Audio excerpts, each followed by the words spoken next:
Embajador, la importancia de la inserción de Uruguay a nivel internacional.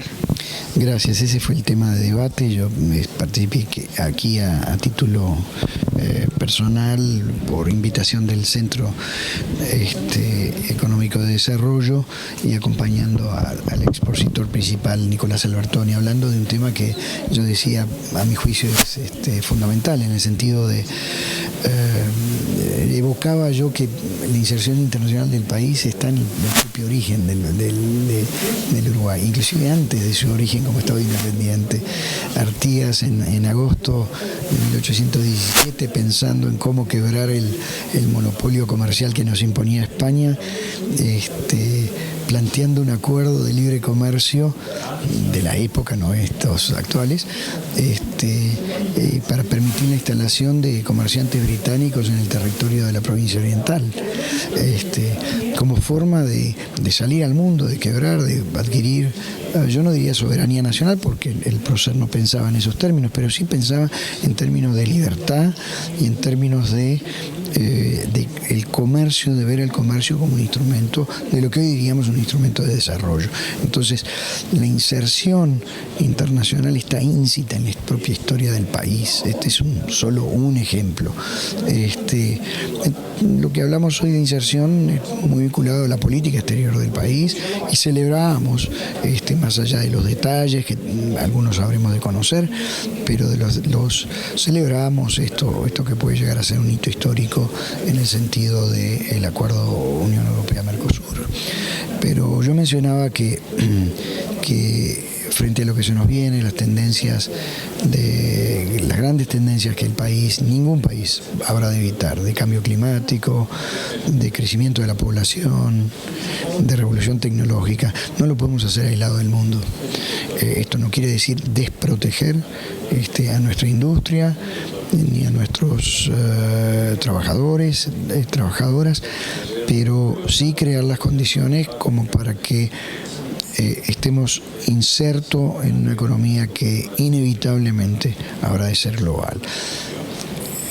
Las ventajas, además, de tener ahora un acuerdo, una negociación del acuerdo finalizada, es mayor todavía cuando vemos que el otro gran acuerdo que tiene el Mercosur, que es el acuerdo de la Organización Mundial del Comercio, se está desplomando, que todo el mundo está violando las normas de la Organización Mundial del Comercio. Entonces, Mercosur, ¿cuáles son las normas que habría de regir el comercio bilateral con otros países? Si eso, que junta a todos los países, o prácticamente todos los países, se viene abajo. Nada. Entonces tenemos hoy los inicios de una red de contención muy importante. El mundo que estamos viviendo hoy es un mundo de enfrentamiento mucho mayor que lo que hemos visto en los últimos 5 o 6 décadas, de enfrentamiento geopolítico, donde no importan las normas casi. Y esta es una reafirmación de la Unión Europea y del Mercosur en la preponderancia del derecho para regir las relaciones económicas entre los países. Entonces, solo por eso ya el acuerdo significa mucho y nos muestra una buena voluntad del país de seguir insertándose, que tenemos que apoyar y que tenemos que continuar en los próximos años. El Tratado de Libre Comercio entre la Unión Europea y el Mercosur. Sí. Así es un acuerdo muy importante. Históricamente nadie puede negar que pasa a ser ahora el acuerdo más importante en términos mundiales. Estamos hablando de 900 millones de habitantes, ¿no?, entre los dos bloques, o sea que es importante. Pero no hay que ir mucho más allá de las expectativas. Lo que acaba de pasar es la conclusión técnica del acuerdo, es decir, los negociadores concluyeron el acuerdo.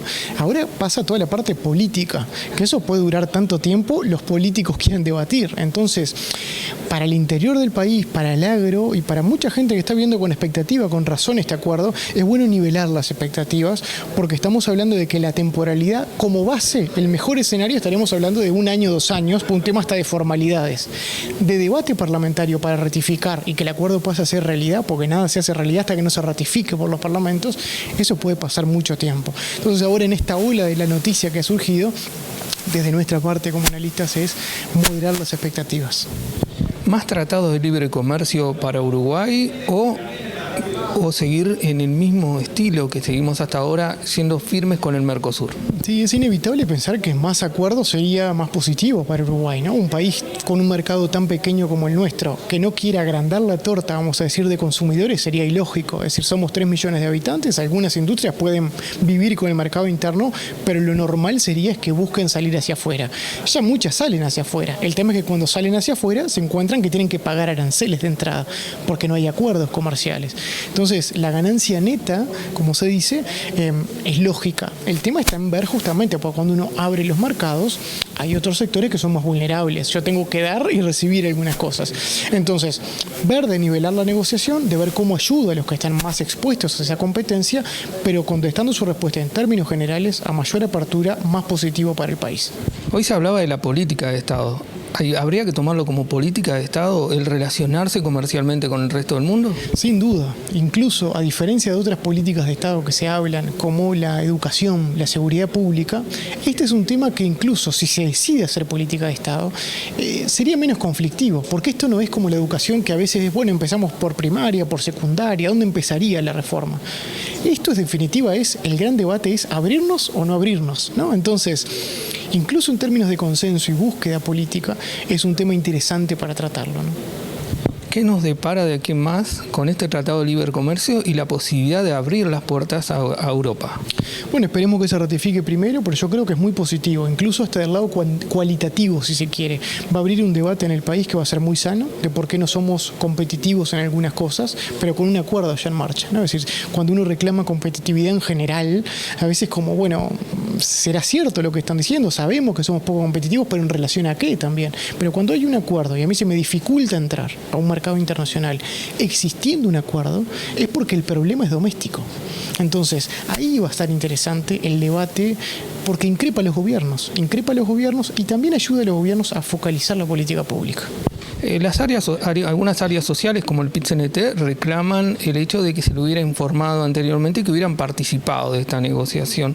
¿Usted cree que esto se tiene que manejar directamente a nivel diplomático, a nivel de los empresarios de Uruguay? Sí, hay instancias en las que inevitablemente esto tiene cierta confidencialidad. Uno no puede estar abriendo porque justamente es mucho interno y si yo comunico, alguien puede comunicar a mi contraparte que está también manejando su estrategia. Entonces, son delicadas la comunicación y la transparencia, pero en la medida que se pueda siempre va a ser mejor la transparencia.